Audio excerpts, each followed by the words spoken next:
Hello বন্ধুরা, কেমন আছো সবাই? আশা করি ভালো আছো। আমিও খুব ভালো আছি। তো আজকে যাচ্ছিল দাদার বাড়ি। দাদার মেয়ের জন্মদিন আছে, পিয়ার জন্মদিন। তো সেখানেই আমি আর মা যাচ্ছি। তো মা ওখানে মিষ্টি কিনতে গেছে। তো আমি বসেছিলাম। এটা হলো মদনমোহন পাড়া। তো ওখানে দেখো মদনমোহন বাড়িতে পুজোর প্রস্তুতিও চলছে খুব জোরে। তো আর এই দেখো কথা বলতে বলতে আমরা চলেও এসেছি দাদার বাড়িতে। তো দাদার মেয়ের জন্মদিন, তো ওর জন্মদিনে ওর ছোটবেলার থেকেই এসেছি ওর জন্মদিনে। ১-২ বছর হয়তো আসা হয়নি। যাই হোক, এই বছরও এখানে আসার জন্য চলে আসলাম। মার শরীর আজ খুবই খারাপ ছিল, মা আসতে চাইছিল না।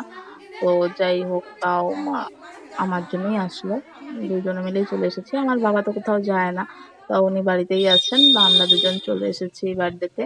আর যার বার্থডে সেই এত লজ্জা পাচ্ছে, বলছি টাকা টাকা। আর আমি এদিকে একটু ক্যামেরা ঘোরাতে ঘোরাতেই ওদের কেক কাটাও হয়ে গেছে দেখো। আর এখানে এত এই স্প্রে করছিল, পুরো দিক পুরো সাদা সাদা হয়ে গেছে। ওর অবস্থাটা দেখো। আর যার বার্থডে সে তো লজ্জাই পাচ্ছে ও। বলছি দাঁড়া ভালো করে ফটো তুলে দিই। তো এখানে কেউই সেভাবে ভিডিও করছিল না, আমিই করলাম। আর আমি সব জায়গাতেই করি, আমার ভালো লাগে।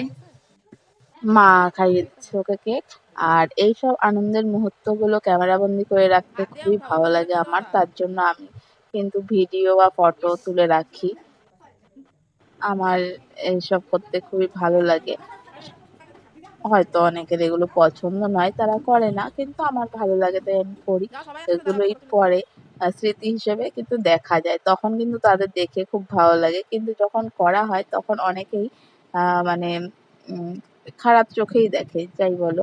তো আমাদের ওখানকার অনুষ্ঠান প্রায় শেষ। আমরা খাওয়া-দাওয়া করে বাড়ির দিকে এখন রওনা দিচ্ছি। কেমন লাগলো ভিডিওটা?